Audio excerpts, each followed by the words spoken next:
Let's take a look. Is there TOS in this, chatters?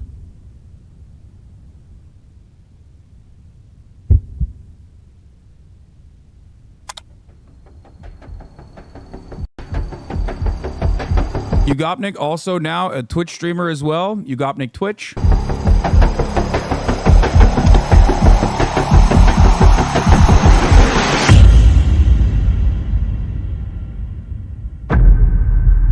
Mike watched it the other day. Okay, I gotta pee. Hold on. Planting bombs on this hospital in Gaza. Old people like myself tend to say that everything was better back in the day. I'm more of the kids are all right crowd. Hell, I'm a kid myself to an extent. But one thing is undeniable. It was different. The internet was different. I used to think it was far more raw and uncensored, filled with shit that has probably left millions of kids with untreatable, unintentional PTSD. We had websites like Live Leaks, where you could find everything from cartel, ISIS, white supremacists, and other kinds of gore videos, as long as you knew how to press the 18+ button. Social media, influencers in particular, were finding their footing. It was mostly innocent little content, talking about hobbies or interests, educational content, or just the usual flexing of wealth or physical fitness and beauty. There were two internets, and while one would sometimes leak into the other, with random gang shootings popping up after you scroll past your grandma's kitty pictures over on Facebook, the truly messed up shit, war in particular, was on its own independent part of the web. Still very accessible, mind you, but limited to those who looked for it. Contrastingly, today, this sort of content has not only found its footing on mainstream platforms from TikTok, Facebook, Instagram, and Twitter, but it has birthed its own category of content creators, what we will call war crime influencers. Not normal what's going on, but guys, we are gonna win. We are together. We're strong. The worst thing I could see on my timeline back in the day was a Logan Paul video. Now I casually see shit like this. All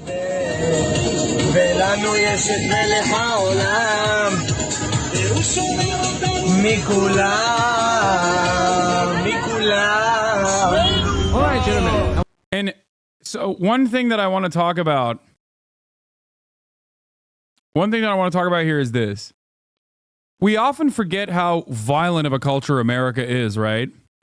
And I think that there is a real impact that the violence that we dish out overseas has on our collective consciousness.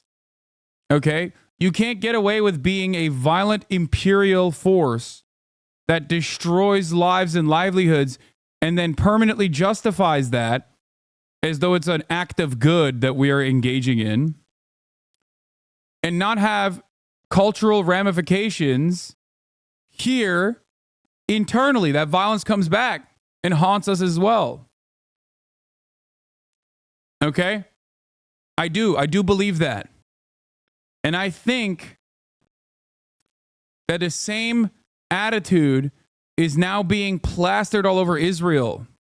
And the same thing is happening in real time, but in a much faster way, because of the fact that you can just basically telegraph every single thing that you're doing in war. You can basically film yourself doing all of the you're basically filming yourself doing all of these awful things. And that creates this normalizing effect of this kind of violence, because there's a bunch of people that also turn around and justify it. Anytime you mention this kind of thing, there are at least 10 people minimum that come in and defend it. Like this video. I want you to repeat after me. Just how I do it. Ready? The video of like Palestinians in the West Bank being apprehended in this way and being blasted with music, being a torturous condition, because you as the occupying power, you as the person who has detained another, have all of the responsibility to treat them like a human being. All of this would be torturous. This is conditions that are torturous. It's psychopathic to do it. It's additionally psychopathic to do it and blast it on the timeline. And yet, when you show them this and you try to describe it, many people will say, those guys are terrorists, dog. And also, what's torturous about listening to music? Like, doing that sort of thing and like defending that sort of thing breaks you. Okay? If you see this and you immediately rush to defend it, you have now lost a part of your humanity. Okay? The goal here is to humiliate the person that you have apprehended. Even if they were literal terrorists, even if they were definitely terrorists, which these guys most likely are not, statistically speaking, because these are West Bank guys that the Israeli occupying force is apprehending. Okay? And those guys are just unlawfully detained permanently sometimes. Okay? But even if they were terrorists, doing this to a terrorist is still torturous, and it takes, and defending these actions and trying to normalize these actions takes a piece of your soul. You've become less of a human when you do that. Okay? Coates, the corrupting impact of violence on the soul. Yeah, I mean, I've talked about this quite a bit. I talk about this all the time with respect to American culture, but I think it's important to understand here, right, that it is very much existing in Israel as well.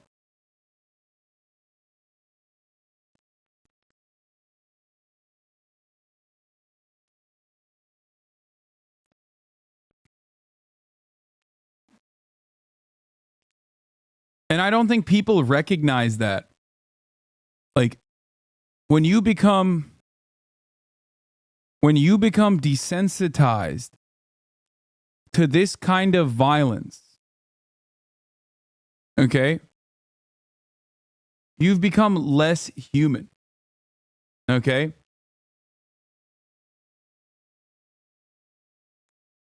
You become way closer to the terrorist that you think all of these enemies, supposed enemies of yours are. You become the actual terrorist in that situation. All right,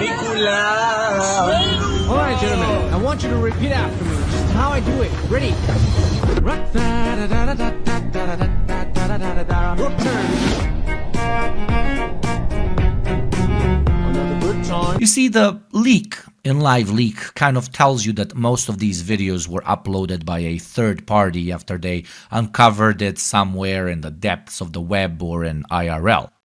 Cartel bosses wanted fear, sure, but not TikTok followers. ISIS wanted respect and panic, but not to pop off their online brand. Today, we have people who, using their own name and often face, proudly post their heinous acts of war, often criminal, as a means to normalize what they do, get clout or fangirly adoration. Nowhere has this been more prevalent than in the IDF.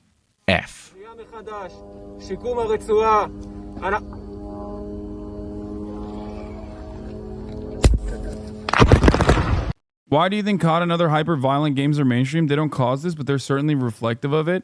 No. I think we have a phenomenal capability of like making a distinction between a video game and a movie and in real life violence. The major problem here is that this is real life violence. Okay? That's what makes it actually fucking gross. There's a difference between dehumanizing your opponent with the sole reasons, the sole goal of like doing genocide upon them, versus like consuming art of some variety. Whether we recognize it or not, we make that distinction. Right?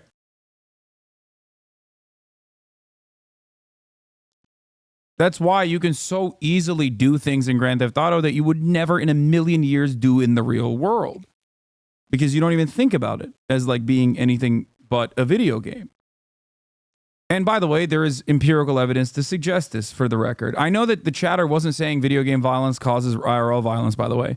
I get that. He's saying that it is reflective of like the kind of content that we want to consume, but violent content has always existed.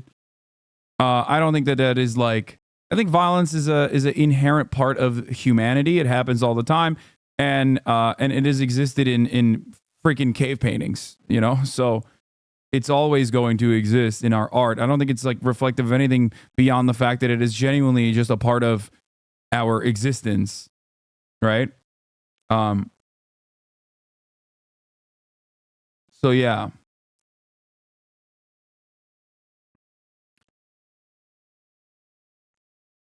But I feel like the media always glorifies the type of violence, which makes it an easier pill to swallow when it happens IRL. Well, the point I'm trying to make is that this is real violence. This is real propaganda. This is real dehumanization. That's when it's different.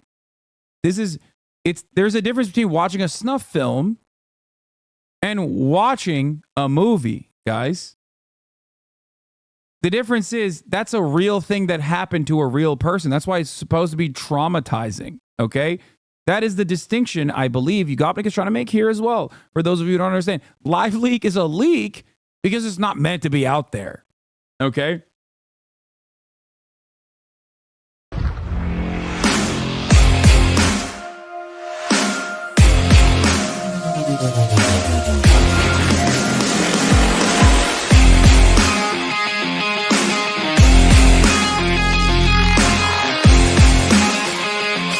You're bald. Global condemnation by almost all mainstream internationally accredited civil rights organizations of the so-called conflict in Gaza, which has cost the life of over 20,000 Palestinians, have been unilateral, yet nobody acts. The call for ceasefire comes from billions of people from all over the globe, and yet nobody acts. 80% of all world governments have formally called for a ceasefire, and yet nobody acts. And now, even after all of that injustice, we are forced to watch the perpetrators gloat about their actions daily on our timelines as an online army of absolute freaks proceeds to post themselves taking immense pleasure in the suffering they're inflicting, all while no platform dares to touch or remove them. לכל מי ששאל למה אין לימודים בעזה, אופס, נפל לנו טיל עליכם, איזה בסיו, חבל. How did we get here? It's kind of interesting to see, like, you know how sometimes I get mad at liberals, especially rad libs, that will take on a lie being told about liberals in general by conservatives, like, oh, they're such diehard woke skulls who have no joy in their lives and they hate joy and they want to rob the world of its joy. And then some liberals will turn around and behave exactly like that meme where they'll be like, no, I do want to fucking rob the joy of the world, right? And I get so mad when I see that. The IDF is doing that permanently, okay? People will say the IDF is violent. The IDF is behaving in a way that is like impossible to deal with. It's just a sequence of war crimes, one after the other. They're engaging in ethnic cleansing. And then these guys will go, no, we are. Like that guy just basically admitted that, yes, we lie about the Palestinians. And yes, we also then kill the Palestinians. And yes, we killed their civil society. For funsies. It's vice signaling. That particular army from that particular apartheid state has been always known for its love of posting. And shitty ass techno music too. It's just like such a meme.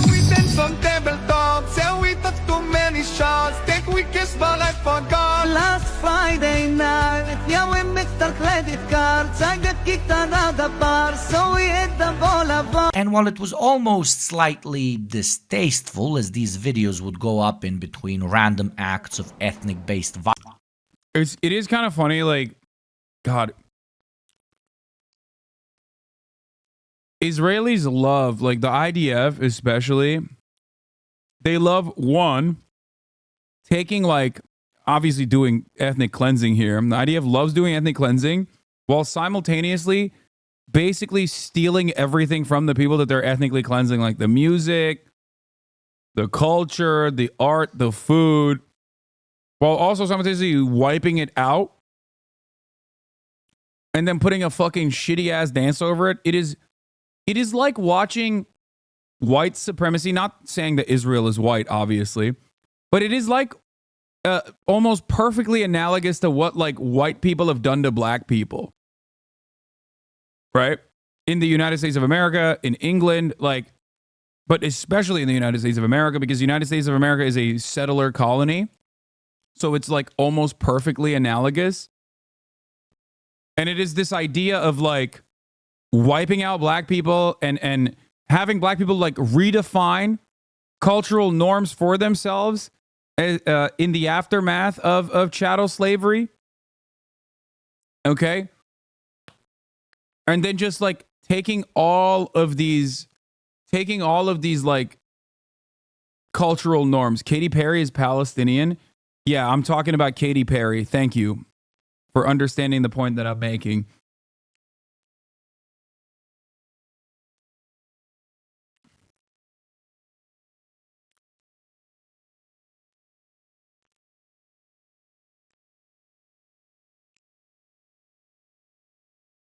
I know the song was a Katy Perry song with an artistic rendition of Katy Perry.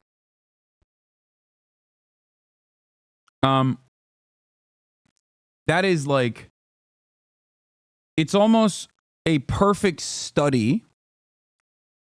It's almost a perfect study of like watching how supremacist cultures that are engaging in acts of like wanton violence upon an indigenous population end up stealing the cultural norms while also erasing it, and then like making a shittier version of that culture that has been around for thousands of years at this point. It is almost it like the funnier versions of this, when all is said and done, is can be immediately seen in the likes of like Miley Cyrus twerking or Ben Shapiro rapping and claiming that he's now a rapper, or that he is like, he can jokingly be like, I hate black people. Well, very seriously be like, I hate black people. But then also be like, I'm rapping and I'm rapping better than black people could rap. See, this is your medium. It sucks. I can dominate it myself while not even trying that hard. That in and of itself, obviously is like a way more, I guess, way more diluted version of the thing that I'm mentioning. Okay. But you see it happen with black culture being commoditized, stolen from black people, and the things that many have attacked black people for, they turn around and make it fashionable when white people do it. Okay?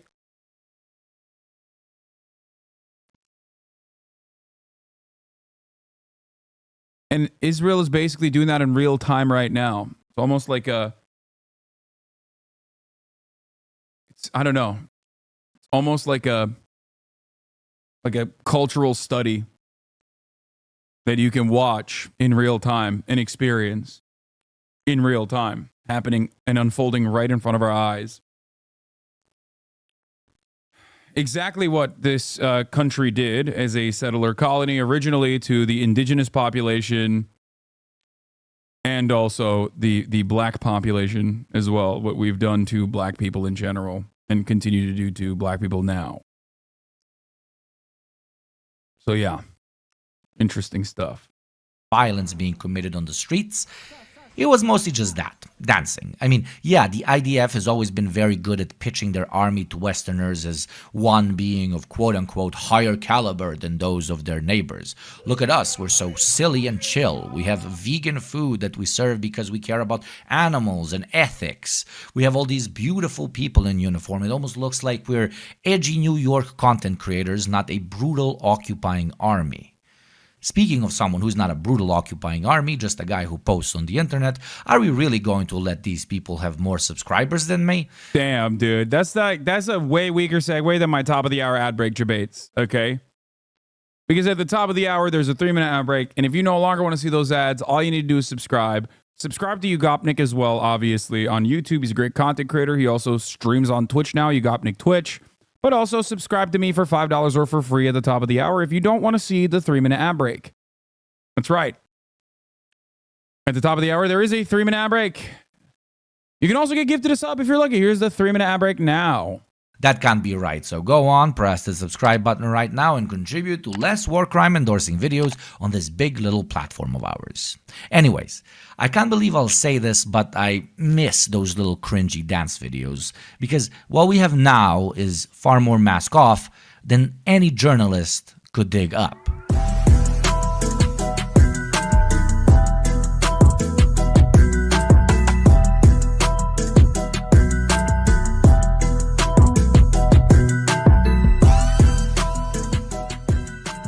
Now, people have been recording themselves doing vile shit in conflict zones since we invented the camera. This is nothing new. But the total sheer level of shamelessness to put it on platforms accessible by billions is something I hadn't seen, well, ever. I can only guess where this audacity to post shit like this comes from. מה, לא עונים? נעשה שוב. מוזר, נראה לי אין אף אחד בבית. What I suspect motivates such open flaunting of pure spite and hate through physical acts, mind you, much worse than just verbal, is the internalized notion this whole army has, and even the state, that they're completely and... Oh, by the way, while we were talking about this, the U.S. attacks have officially begun. U.S. official confirms strikes occurring in Iraq and Syria. 8 targets is just first of many courses so far. Utterly untouchable. And can you blame them? Look at what's been going on for 3 months now, and except for a few boys with choppers over in Yemen and a few corporate boycotts, there has been no, absolutely zero consequences to speak of. When you think you're untouchable, then you have no reason to believe in consequences. That, or you are so certain that you'll be the victor who writes the history, that you see this as not much more than just gathering good old trophies.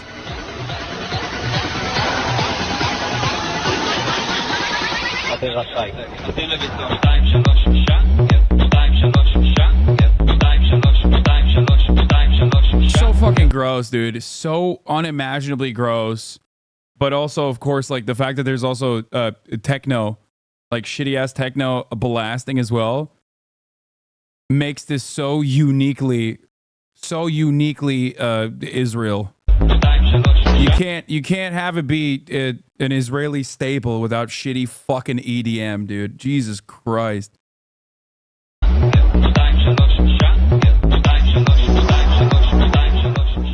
It's gotten so bad that the military probably has concerted efforts to stop it, and the fact it can't, while being quite literally the kings of military PR, tells you just how surface level the shit we're seeing really is, since that's the only stuff that actually gets through.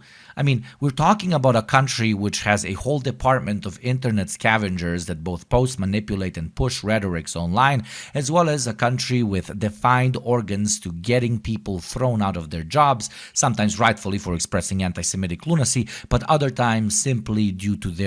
I wonder how many Hasbro motherfuckers have come in here and like try to duke it out over and over again, or what kind of impact that like Hasbro operations has on like the minds of Redditors in general, who are obviously very susceptible to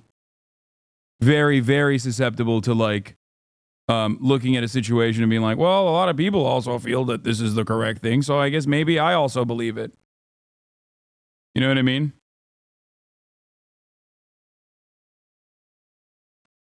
Something to consider. Their support of Palestinian rights.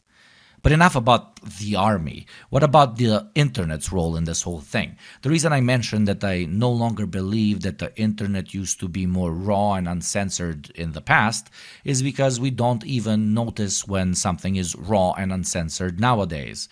People aren't getting long-term scarring from violent footage anymore because it's absolutely everywhere. In the last 3 months alone, without even looking for it, I've seen countless death and destruction, and likely so have you. This, as messed up as it sounds, is the good side of this whole story. Thanks to the internet, we're able to get insight far quicker into what's happening on the ground in some of the most hellish war zones on Earth. But while we have access to it, this very same constant exposure makes us less receptive of it. No shock value, no anger. That old saying, one dead man is a tragedy, 1,000 is a statistic, can very easily be applied to how we browse the web. You get shocked once or twice over the same thing, and then it just turns into a sort of torture porn experience for you. While those very same people, in their flesh and blood, never stopped going through the horrors on the ground. The question I won't be answering because there's not enough data to actually answer it keeps lingering in my head. Are we more empathetic of the horrors of the system, this world, the monsters in it, because we can see them through our screens, or are we more distant than ever? The millions of people on the streets calling for an end to this barbarity give me optimism, but it really is too early to tell. If it's that desensitized for us, what do you think it's like for the so-called soldiers on the... I feel like ever since the Ukraine war and videos of drone footage blowing up Russian soldiers has gotten way worse. The first time I think we got to like get real-time combat footage that we cared about collectively in the Western world was Russia-Ukraine, I think.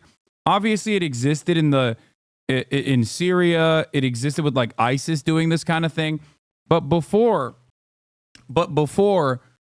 it was like still, in my opinion, relegated to like the darker corners of the internet of people who were like kind of pervy about that sort of stuff, right?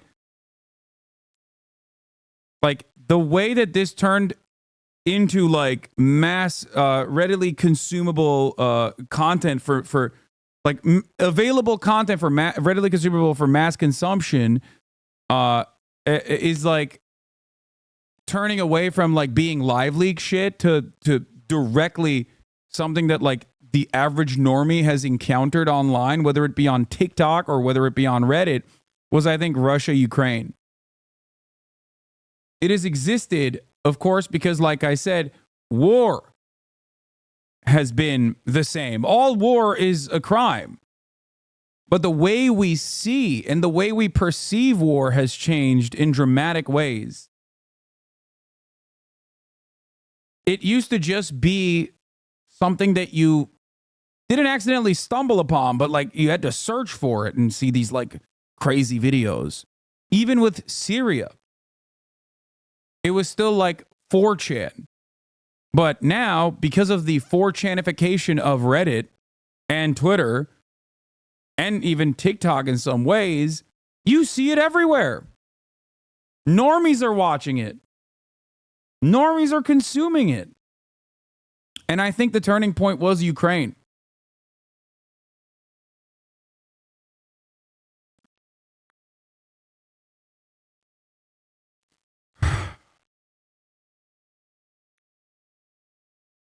This has been a slow burn since Vietnam. It cranked to 11 recently, but this desensitization is not new.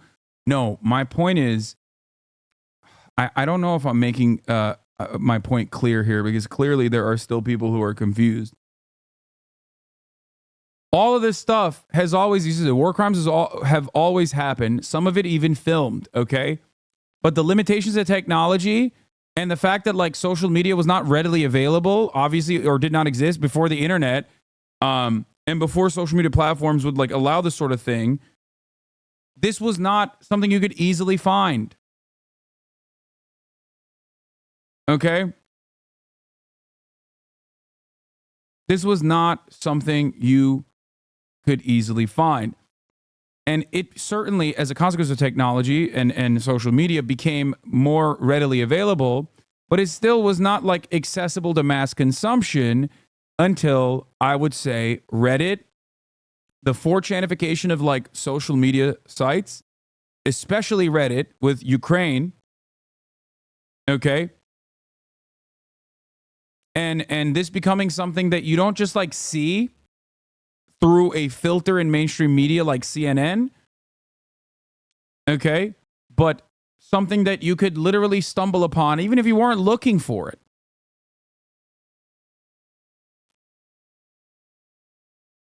the ground, committing these same acts. Normalized to the point of posting means it's the same to them like posting a new watch, a night into town, or a wedding photo. Social media is our compass to what is seen as standard, as normal, so to say. If you're posting it for the whole world to see, then you must not feel ashamed of it. Hell, you might even feel proud of it, and for you not to feel shame towards something, you must find it to be normal. Well, tell me, how can someone who posts this be normal?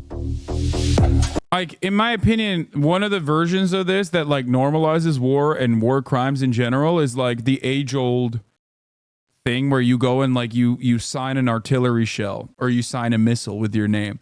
Many people have done this. I think it's like one of the grossest things you can do, right? It's one of the grossest things you can do. You're basically saying like this missile that is going to literally kill children, okay? I'm co-signing it. I think it's awesome.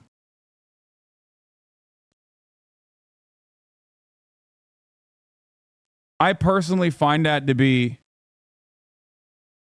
genuinely awful, okay? But this is a continuation of that.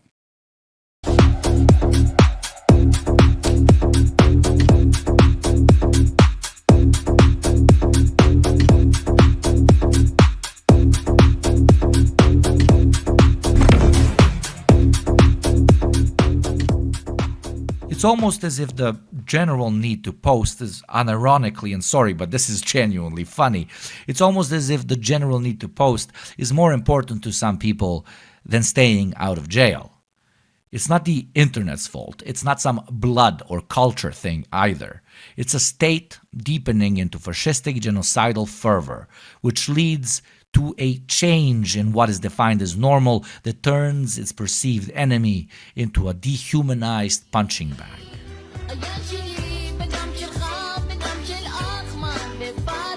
Yeah, this is like their Arab face, by the way. This is like ironic because they're fucking Arabs.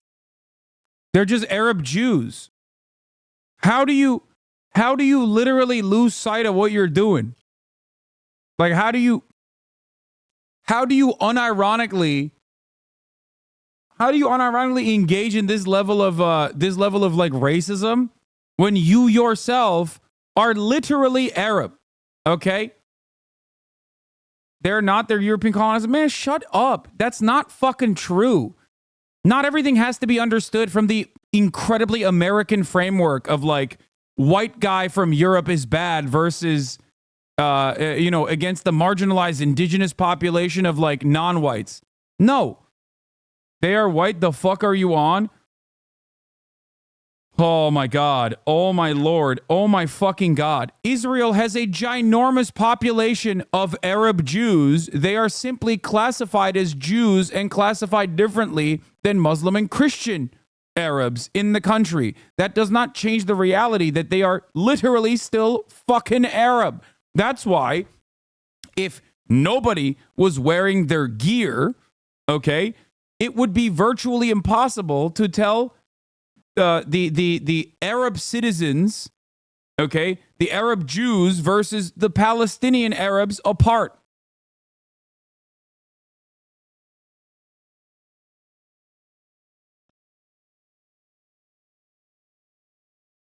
No, it's not 20% of Arab Jews. 20% of Arab Jews, as far as I remember. No, it's more than that. I think it's a majority now.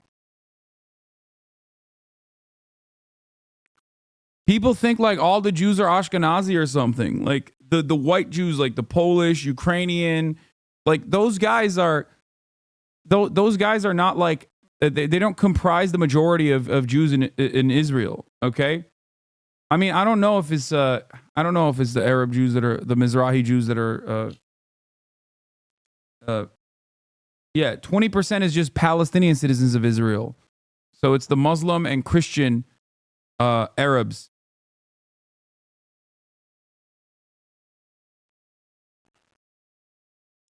Many of the Mizrahi Jews that are from Iraq and shit, literally just Arabs, with the term Arab is practically synonymous with Palestinian and Israel. That's what I mean. Itamar Ben-Gvir is Iraqi and Kurdish. Okay?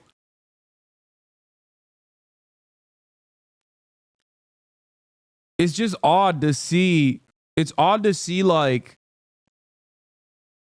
this level of distinction between like two people that are not distinct from one another at all other than religion. Okay? I guess it's like the Balkans. Kind of like that. You know what I mean? But I don't know enough about the dehumanization practices that like Serbs engaged in, or the dehumanization practices that even the Ottoman Empire or Turks engaged in against like Armenians. Okay. So I don't know. I don't know how they like made their minds up that these people were like somehow different. Okay. But stop looking at this from the framework of like white versus non-white, because that's not the case.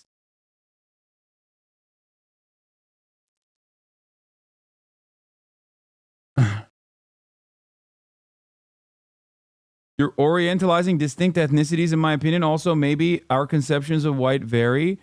Wait, what? What are you talking about? No, you're the one who's doing that.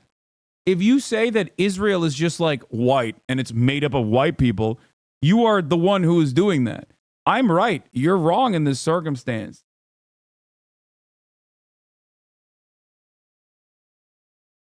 Mizrahi Jews are created as a distinction that the Israeli state has made because it's a Jewish supremacist ethno-state. And it is a distinction that the Jewish supremacist ethno-state that wants to maintain being a Jewish supremacist ethno-state that has found a different classification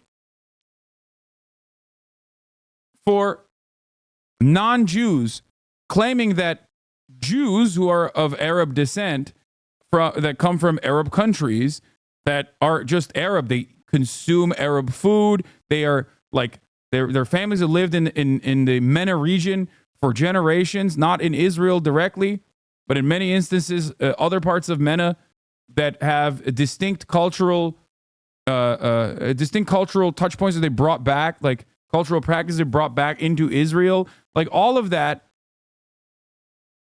gets put under the banner of being Mizrahi Jew, even though you are still fucking Arab.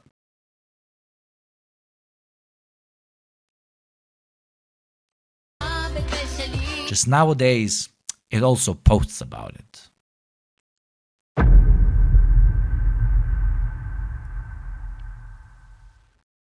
Over 30 years ago now, many people calling themselves patriots from every corner of the little peninsula that birthed and bred me, the Balkans, did unspeakable things in the name of this or that cause. Hatred, revenge, or straight-up sociopathy unlocked by the total moral free-for-all which is war.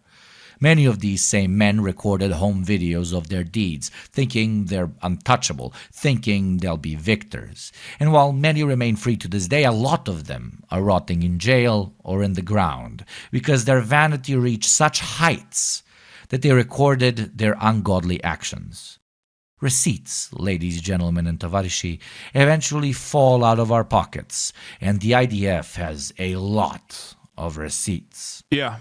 As of the making of this video, in a case against Israel by South Africa in the International Court of Justice, these very same videos have played a large role in depicting this terrifying bloodlust exhibited by those very same war crime influencers. At the end of the day, who cares about our discomfort while watching any of this stuff? Who cares about consumerist social media? Haven't found one source that suggests more than 25% of Israelis are Arab. Yes, dude, because you are literally... Yeah, dude, you're saying Sephardic aren't Arabs. The majority are Ashkenazi. Persian Jews aren't Arab, buddy. It's 20%, not even close to a majority. It's not a majority, it's the plurality. My literal Shaisa has more accurate takes. What is happening, dude? Can an Israeli guy just not be so fucking phenomenally racist? What's happening? What do you mean, uh-oh? You literally keep Googling the same thing over and over again, okay? And not recognizing that distinction that you're bringing up is literally, uh-oh, I'm Irish and black. Wait, what? You lived in Israel for 4 years, but it's mostly white. I've lived there for 4 years. I'm Irish and black. First of all, I don't give a fuck what your background is. Your brain is permanently and irreparably broken, it seems. Okay? Yes, sir. Called the Foreign Service. Oh, God, you're such a gross piece of shit. Either you're just lying or I don't know what the fuck is wrong with your brain. Okay? You called me Israeli, bro. Yeah, you were talking about like living there for 4 years. So, yes, that was my suspicion. They didn't realize that you were such a fucking dick rider that you went and joined the Foreign Service. You triggered the crazies? Yeah, 2-day followers, dude. Holy moly. Oh, my God. Suck me from the back. I don't think your dick can reach that far. Let's be for fucking real. Obviously, you're doing a lot of baby dick activities here, so Culture fuel. I don't know why you're like you're literally LARPing in here as though you understand a singular thing about Israel. Israel's demographics, okay? I believe it's the plurality. I don't know if I've gotten the numbers correctly, but you keep mentioning only 25% of the Israeli population is Arab. That is because you're using the state's designation. Okay, the state's designation considers that that Arabs LARPing. I spent 18 years in the Middle East. Yeah, the difference is you spent 18 years in the Middle East as a fucking colonizing little piece of shit. I spent 18 years in the Middle East living there. Okay, as a Turkish person. That's the difference between you and I, you dumb fuck. Imagine being Irish and black, as you claim. Okay, two different backgrounds, very distinct backgrounds that have genuinely been victims of colonial violence only to fucking perpetrate it so aggressively. I don't give a fuck what your background is. I don't care where your masters are from. You're just a dumb fuck in this situation. A dumb fuck that misunderstands everything that's going on, okay? In a country that you have lived in, apparently.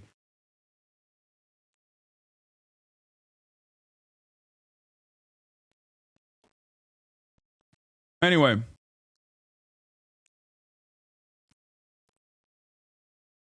You keep pointing to this. 21. Around 2 million people are Israeli citizens classified as Arab, some identifying as Palestinian, including Druze and Circassians, all other Muslims, Christian Arabs, Armenians. Okay? There's two distinctions in the Israeli demographics. There's Arab and there's Jew. Okay? This is, however, incorrect. It is not the full picture. Okay? The full picture is what I'm trying to tell you, what I'm trying to describe to you, is that there are Arab Jews in Israel. Okay? They are still considered Jews under the state demographics. Okay? Come on, where's the fucking percentage? We've looked at this before. I can't even find it. Someone like Itamar Ben-Gvir, while being an Arab Jew, is considered Jewish and not a part of the Arab population. The Arab population, according to the Israeli demographics, because Israel is a racist ethno-state, okay, that differentiates between Arab Jews and non-Jewish Arabs, okay? There it is. As of 2005, 61% of Israeli Jews were of full or partial Mizrahi ancestry. Okay? There you go.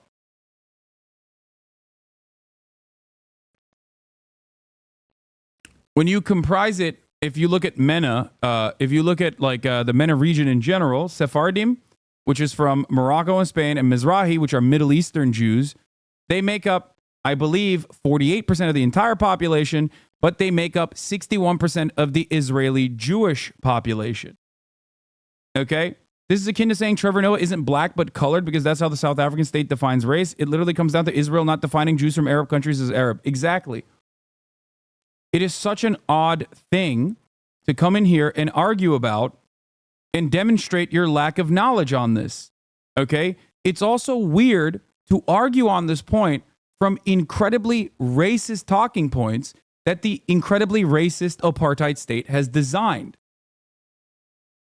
Okay?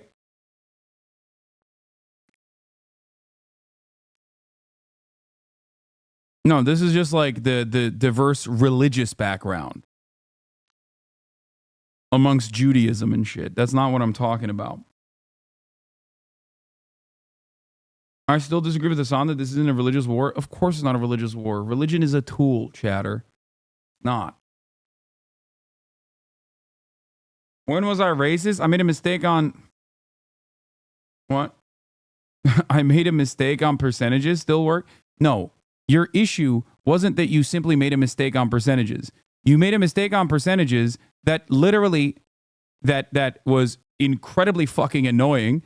You made it seem... You personally did not understand what the designation I was making, okay? You used the apartheid state's very own demographic numbers in a way that demonstrated your lack of knowledge on the situation, while I was directly actually talking about how Israel makes these demographic distinctions in an incredibly racist way that feeds back into the Jewish supremacist ethno-state values that they want to create. Okay? Considering that you have Israel in your fucking username, it leads me to believe that you are either trolling or, coming in pretending like you're a big authority on this and being wrong and still not humbled is so idiotic. I know, it's very, very, very frustrating. I have to deal with the kind of thing all the time. Okay?